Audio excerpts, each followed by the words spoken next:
हैरानी की बात है कि 85% भारतीय जनता में प्रोटीन्स की कमी है। 85% बहुत बड़ा डाटा है। जितने भी न्यूट्रिशन से रिलेटेड मिथ और फैड्स हैं मार्केट में, सभी ये कहते हैं कि हमें अपनी डाइट से फैट्स को, खासतौर पर सैचुरेटेड फैट्स को, घी को हटा देना चाहिए और कार्बोहाइड्रेट्स कम से कम रखने चाहिए। ये पूर्णतया गलत है। गेहूं की अगर हम बात करें, गेहूं को भी एक विलेन बना दिया गया है ग्लूटेन होने की वजह से, लेकिन ये कंप्लीटली एक विलेन नहीं है। ये भी हमारी बॉडी के लिए बहुत जरूरी है। कार्बोहाइड्रेट शरीर के लिए कितना जरूरी है, फैट शरीर में क्या काम करता है, प्रोटीन, विटामिन, मिनरल्स और फाइबर अच्छी सेहत के लिए कितने जरूरी हैं, इसके बारे में विस्तार से जानकारी देंगी doctor Manju Nehra. Doctor Manju Nehra Chaudhary Devilal university Sirsa में food science and technology department में चेयरपर्सन हैं और न्यूट्रिशन और डायटेटिक्स एक्सपर्ट हैं। डॉक्टर मंजू नेहरा की पूरी बात सुनने के बाद खान पान के बारे में बहुत सी गलतफहमी दूर हो जाएंगी, इसलिए पूरा वीडियो जरूर देखिए ताकि आपको शरीर के लिए जरूरी भोजन के बारे में सही जानकारी मिल पाए।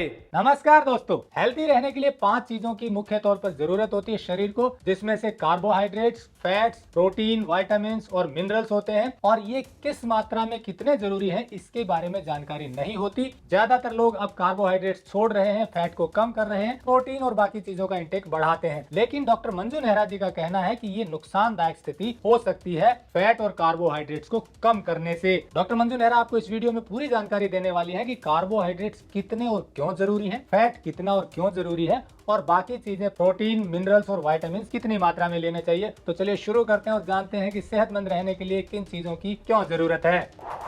टेक्निकल फार्मिंग चैनल को सब्सक्राइब करें और बेल आइकन भी दबाएं ताकि आगे आने वाले वीडियो की नोटिफिकेशन आपको मिलती रहे। जी मंजू जी, आप न्यूट्रिशन एंड डाइटेटिक्स में प्रोफिशिएंसी है। आजकल कार्ब्स और फैट्स को लोग हटा रहे हैं और प्रोटीन, मिनरल्स और विटामिन पे ज्यादा फोकस हो रहा है। तो ये कार्ब्स और फैट कितने जरूरी हैं और क्या रिच सोर्स है इनका? जी सर, मैं आपकी बात से कतई सहमत हूं कि आजकल जितने भी न्यूट्रिशन से रिलेटेड मिथ और फैड्स हैं मार्केट में, सभी ये कहते हैं कि हमें अपनी डाइट से फैट्स को, खासतौर पर सैचुरेटेड फैट्स को, घी को हटा देना चाहिए और कार्बोहाइड्रेट्स कम से कम रखने चाहिए। ये पूर्णतया गलत है। हम प्राइमरी एजुकेशन से ही सीखते चले आ रहे हैं कि 1 ग्राम कार्बोहाइड्रेट जब बर्न होता है, टूटता है हमारी बॉडी में, तो 4 किलो कैलोरी एनर्जी देता है, और 1 ग्राम फैट जब टूटता है तो 9 किलो कैलोरी एनर्जी देता है। एनर्जी प्रोवाइडर ये सिर्फ 2 ही पोषक तत्व हैं जो हमारी बॉडी में एनर्जी का सोर्स है: protein, minerals, vitamin, dietary fibre और जल। ये सब एक अन्य की कैटेगरी में आते हैं।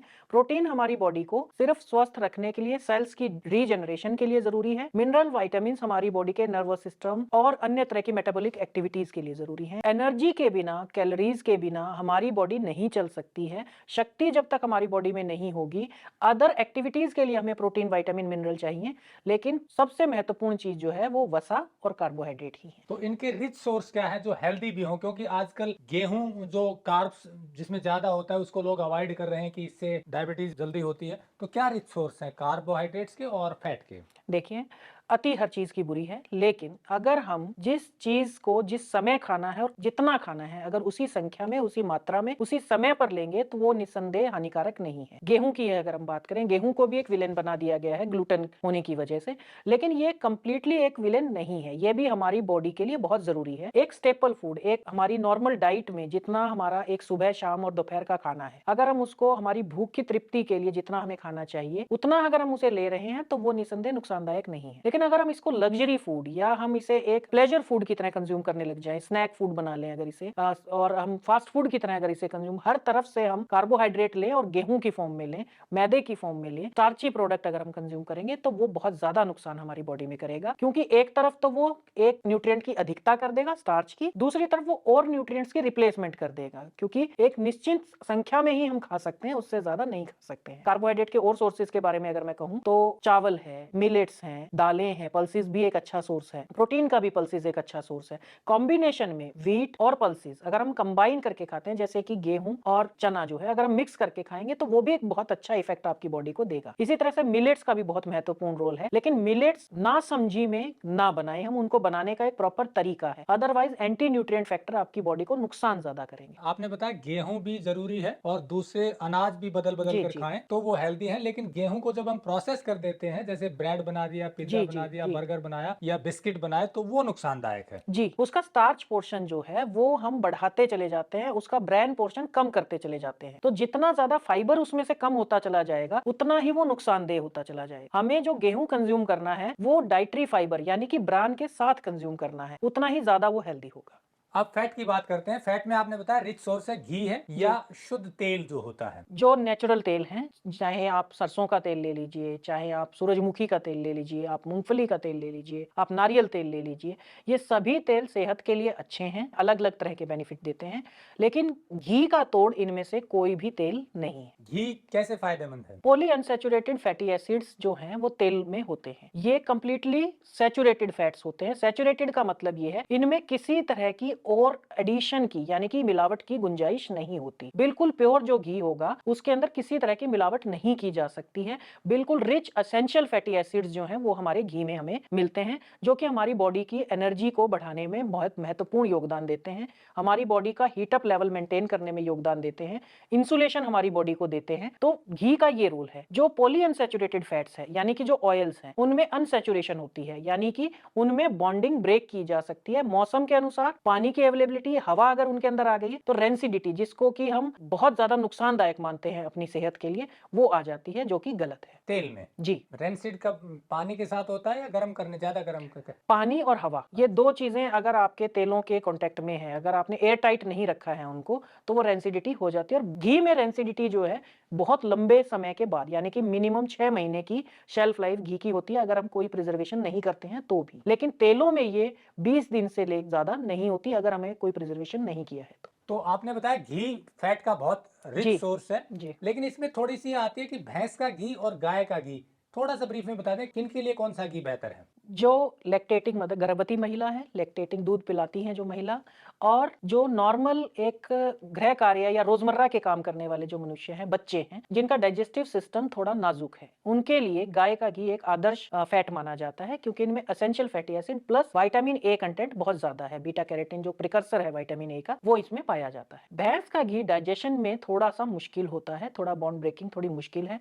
हीट अप कैलोरी बर्न जो है वो ज्यादा चाहिए इसमें। तो वो जो एथलेटिक पर्सन है, स्पोर्ट्स पर्सन है, या जो बहुत ज्यादा हैवी वर्कर हैं, किसान हैं, खेतों में काम कर रहे हैं, लेबर है, उनके लिए हम भैंस का घी रेकमेंड करते हैं। अब बात करते हैं फैट के बाद प्रोटीन की, मिनरल की और विटामिन्स की, पॉलीफिनोलिक कंपाउंड्स की। ये कितने कितने जरूरी हैं और क्या सोर्स है? देखिए, जिस प्रकार से कार्बोहाइड्रेट और फैट्स जरूरी हैं, हमारी बॉडी 24 घंटे का सेल साइकिल है हमारी बॉडी का, जिसमें वियर एंड टियर, यानी कि जब हम कुछ खेलते हैं या कोई फिजिकल एक्टिविटी करते हैं तो सेल्स में तोड़ फोड़, जिसको कहते हैं वियर एंड टियर, चलता रहता है हमारी बॉडी। उनको रिकवर करने के लिए हमारे बॉडी को प्रोटीन चाहिए होता है।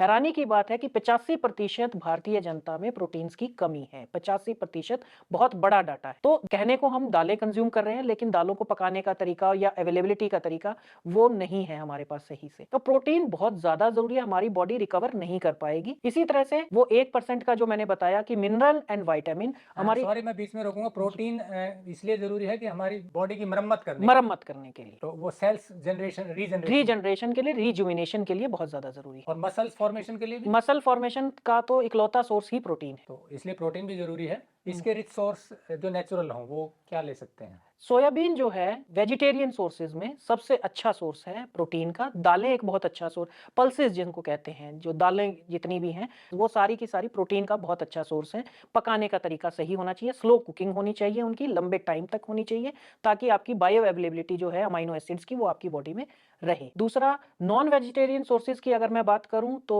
चिकन, मीट, ये सब एक अच्छा सोर्स है। अंडा जो है वो एक स्टैंडर्ड प्रोटीन है। सभी तरह के एसेंशियल प्रोटीन्स, अमाइनो एसिड्स जो हैं वो अंडे के अंदर हमें मिलते हैं। दूध एक बहुत अच्छा सोर्स है एसेंशियल प्रोटीन्स का। दूध और पनीर जैसे। दूध और दूध से बनी सारी चीजें, डेयरी एंड डेयरी प्रोडक्ट्स।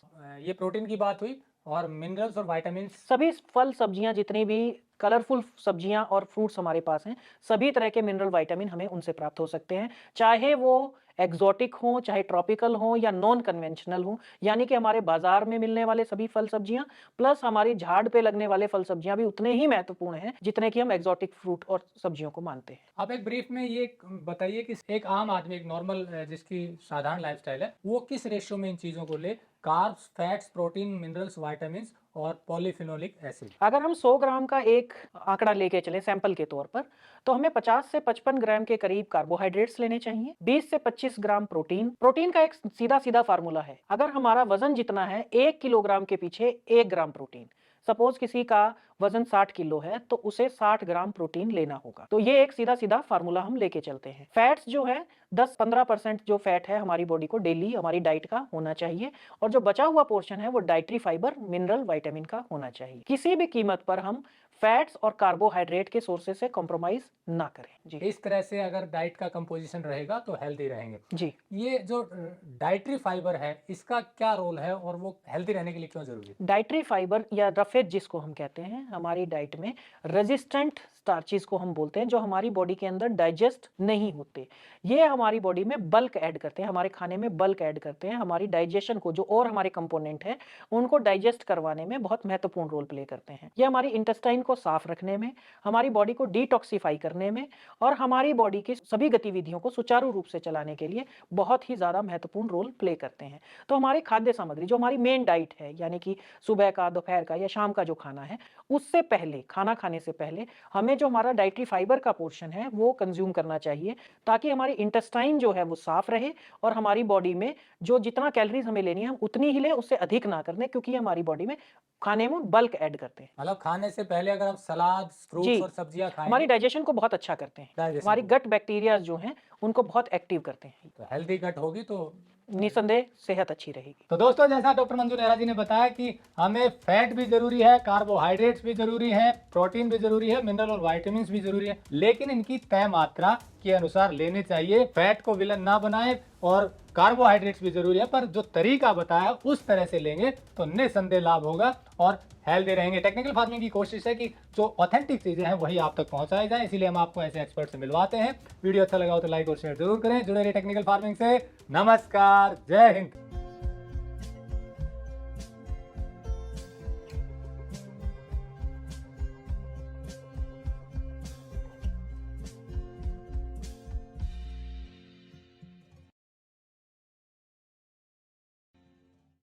अगर आपको यह वीडियो पसंद आया है तो ज्यादा से ज्यादा लाइक और शेयर जरूर करें। साथ ही चैनल को सब्सक्राइब करना ना भूलें।